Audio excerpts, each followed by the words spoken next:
Never do this to your background investigator. Let's discuss.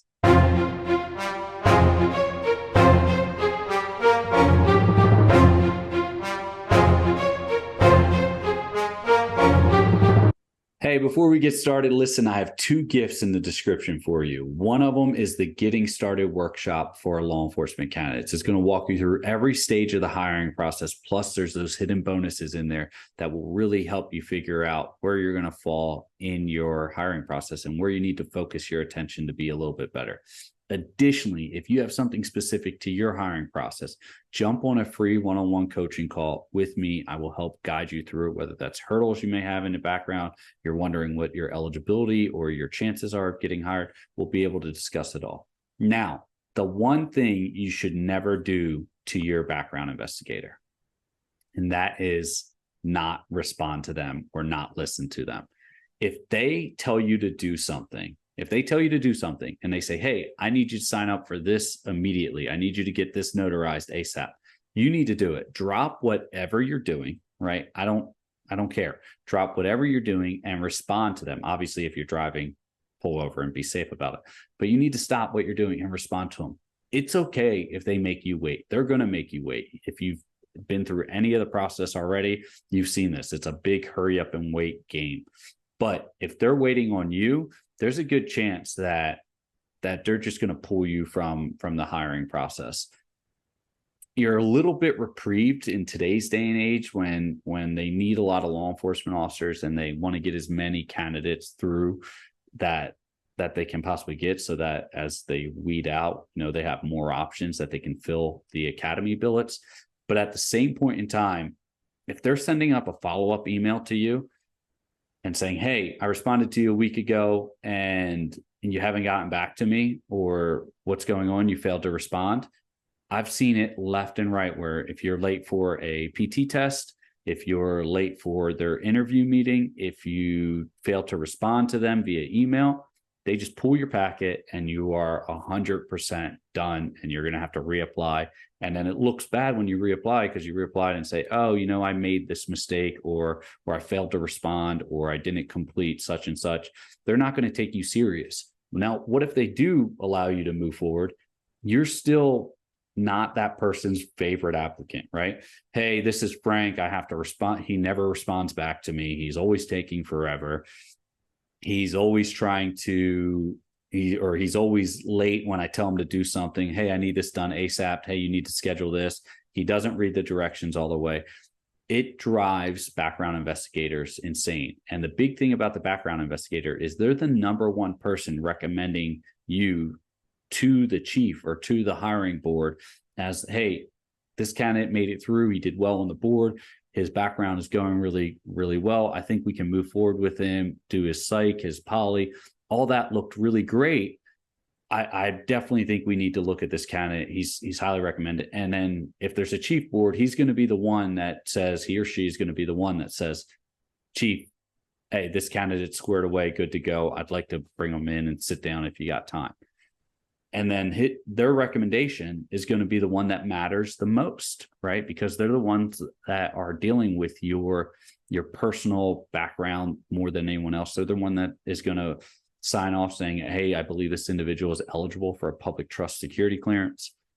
These things matter. So if you're ticking off your background investigator by not responding or not doing what they say in a quick and timely manner, you're just shooting yourself in the foot.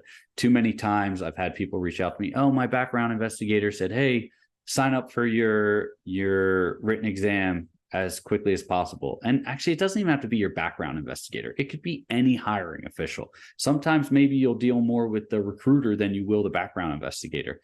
Any of the hiring officials that are part of the process tell you to do anything, do it immediately. Stop what you're doing. If you're at work, find time on your lunch break to go knock this out. Or say, if you can't get it done immediately, say you're at work and you're doing something and you need to get something notarized, respond back to them. Sir, ma'am, hey, thank you for the email. I received it. I'm going to take care of this ASAP. I'm currently at work, so I'm unable to get this notarized, but this will be the first thing I do after work tonight, and I will have it sent to you either this evening or first thing tomorrow morning as soon as it's done. That's all you have to do. It's very simple. realize you're applying for a professional career, professional atmosphere. You need to be professional, because I guarantee you the reason they're not responding to you when you ask them a question and say, hey, I'm wondering what's still going on in the process, it's because they're too busy responding to all the other emails of the higher ups that they're reporting to, right? They're making sure that they're getting their stuff done. They're prioritizing, right? And you're not a high priority for them unless their chief or their lieutenants or whoever's directing the hiring process saying, hey, I want these people in, I want them in now. And then you become a priority, which is why you always see that hurry up and wait, right? I can't tell you how many times the recruitment process would kind of fade out, and then chief would come back and say, hey, where are we at with this? Where are we at with the recruits?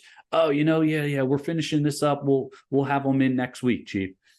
And then next thing you know, the lights a fire under us and we're back to the hiring process. But don't think for any second, if you reverse those roles and you say, oh, they can wait, no, because I wouldn't. I would just remove you from the process. Or if I couldn't remove you from the process, when I go to talk about you, or when I go to explain your candidacy to the hiring officials, I would just say, hey, yeah, here's this candidate. Everything checks out. One thing I will say is that he's not very punctual. He's not very responsible. I'd reach out to him. It would take him days to get back to me. And I just don't know how committee is to one, this position or this department. So keep that in mind. But here you go. All his stuff checks out. And that's it. And then next thing you know, that individual is saying, hey, chief, we're looking at this guy, Frank, right now, but Corporal or Sergeant McGaha reviewed his stuff and said, hey, we want you to, or he said, hey, this guy isn't really all that squared away. He said everything checked out, but it wasn't really squared away, wasn't very punctual, or said that he wasn't the best candidate, right? It's not a good look. It's just not a good look. You don't want to be that person because there's too many other applicants. And you could say, oh, there's not that many people applying. No, there's less people applying these days. Why it's your best chance right now. However, there's still a lot of people applying. And I've said this in plenty of videos before. Maybe a position that we had before was getting 1,000 applicants. Well, it's still getting over 500 now. Actually, the numbers are starting to climb. People are reapplying in more numbers, and in higher numbers, I should say, to law enforcement positions, especially now that law enforcement has raised their starting salaries upwards of $20,000 a year or more. So you gotta understand where you're at with this. If you're trying to become a law enforcement officer and the biggest thing you want to do is sell yourself as a candidate, then be the best candidate, be the most punctual, be the one that sees all the emails, be the one that picks up the phone or responds. If they call you and you don't recognize the number, and a lot of times law enforcement has restricted or private numbers, I'm not answering that. Okay, don't answer it. That's fine. But then they leave you a message. Hey, this is Sergeant McGaha with such and such police department. I'm running your background. I need some additional information on one of your references. I'm unable to get in contact with them. Please call me back as soon as possible. You get that email, oh, I'm at work, I'll get back to him later this evening. No, because later this evening, I'm not going to be at work, which means you're going to miss me. And then what? I'm supposed to play phone tag with you? No, I'm not the one that needs the job, right? I have the job. You're the one that needs the job. So you need to put in that legwork. And if you don't agree with it, then that's fine. You're just going to be one of the candidates that's just not as, you're just not going to succeed as some of the other candidates do, because they're the ones that are dumping everything into this profession to get hired, to do everything, to appear and frame themselves as the most successful or the best selected candidate. Keep that in mind. Do not make any hiring official ever wait on you. Ever, at any point in time. If they do have to wait on you because of factors outside your control, let them know. Let them know that the only reason they're waiting is because you need to find a notary and one's not open on a Sunday. So you will get it to them first thing Monday morning.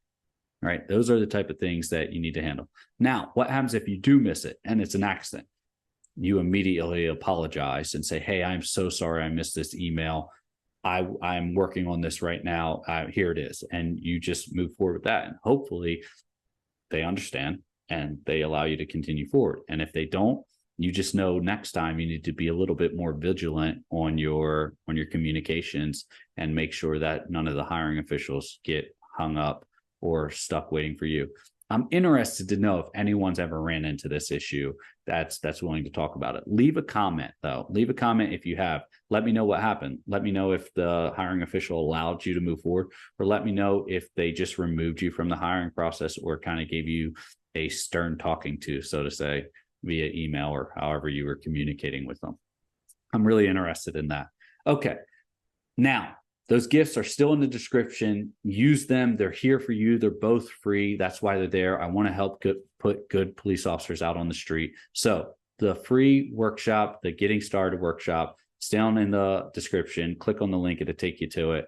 And you'll be able to pretty much learn everything you need to about each stage of the hiring process. It might be out of order for your hiring process, but it's still going to tell you everything that you need. Plus, there's those hidden bonuses that help you gauge where you're at and your eligibility. Additionally, if you have something specific that you want to discuss, I'm here for a free coaching call. Use it, please. It's my gift to you. I'd love to help you get through this arduous process and make sure that we can help get you out there on the street doing what you want to be doing and serving the community.